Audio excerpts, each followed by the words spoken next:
Here we go. Hi everyone, and welcome back to Winning the Game of Business Live.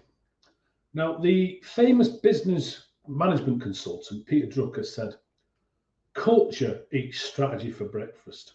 Culture eats strategy for breakfast." And he was right. You can have the best business plan in the world, you can have the sharpest strategy, the clearest vision, but if your culture doesn't back it up, it will fail. It'll fail before it starts because culture decides how your team actually behaves when no one's watching.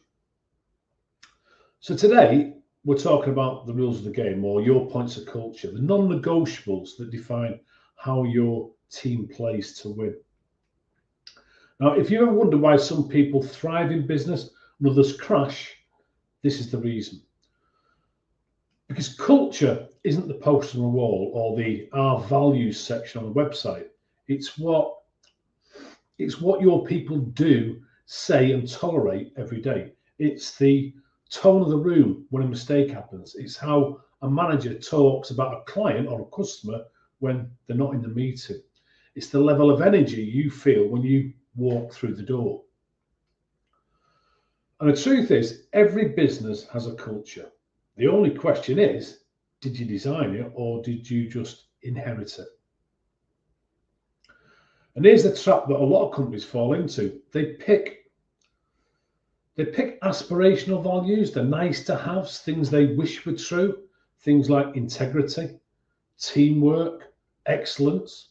They all sound nice, but let's be honest, integrity, really? There's going to be no white lies. There's going to be no cutting corners when it's convenient.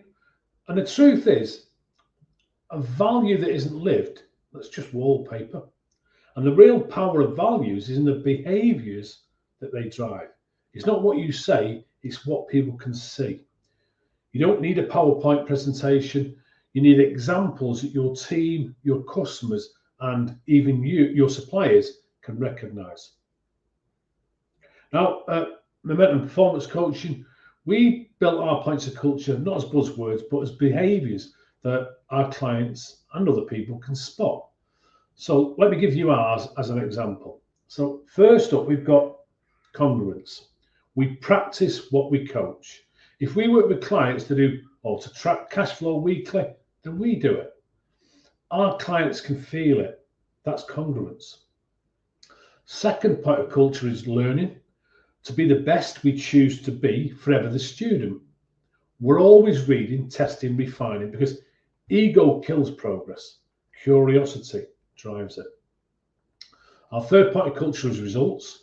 We have a passion for outstanding results. That's why every client conversation leads to measurable changes in profit, cash, put your teeth in, Kev, profit, cash, and clarity. No fluff. Fourth is respect.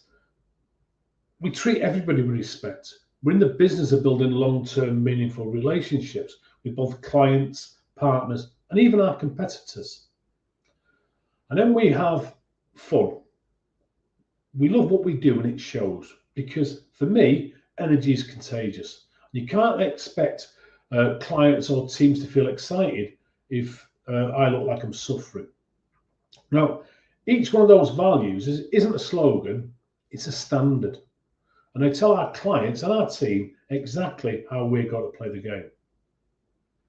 So let's think about some well-known businesses, for example. John Lewis, never knowingly undersold was one of their values.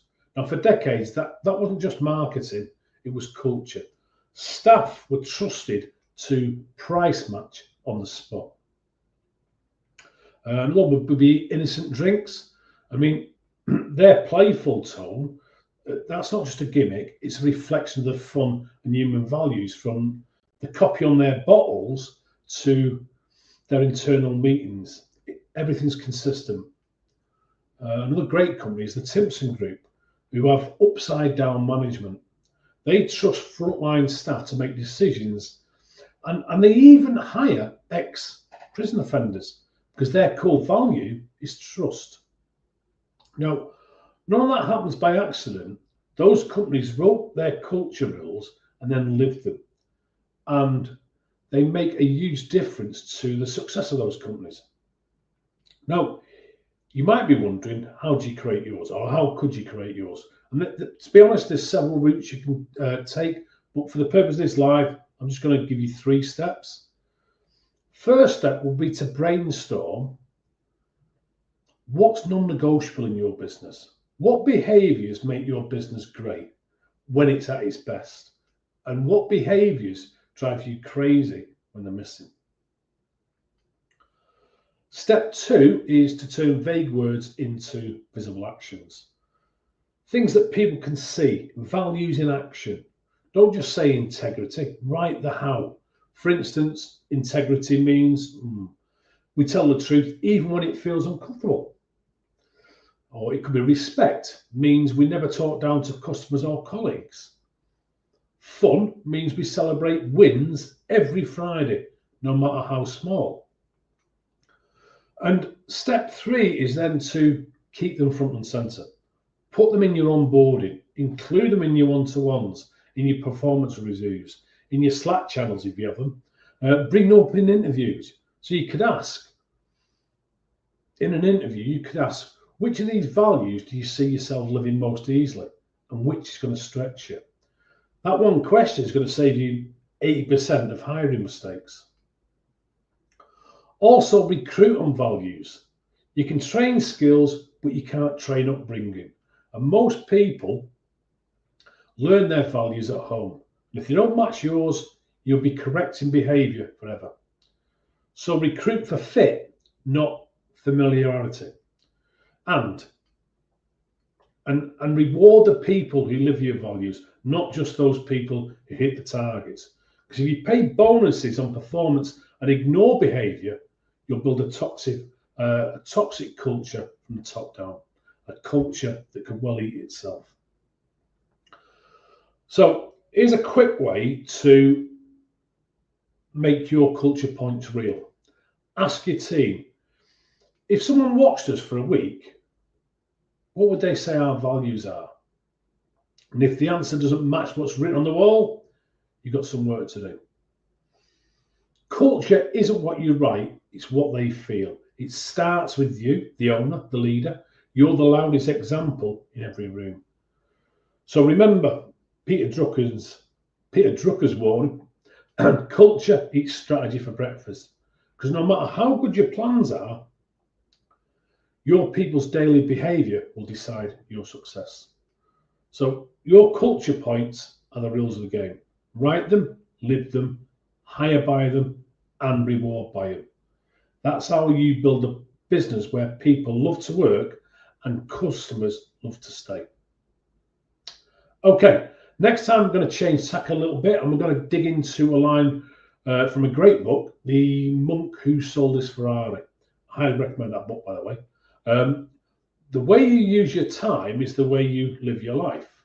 The way you use your time is the way you live your life.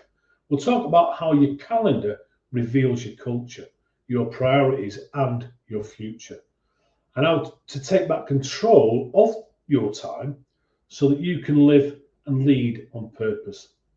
It's going to be a good one. You won't want to miss it. It's going to be the same time, same place, 3:30 p.m. UK time. Until then, make sure you keep winning this great game of business.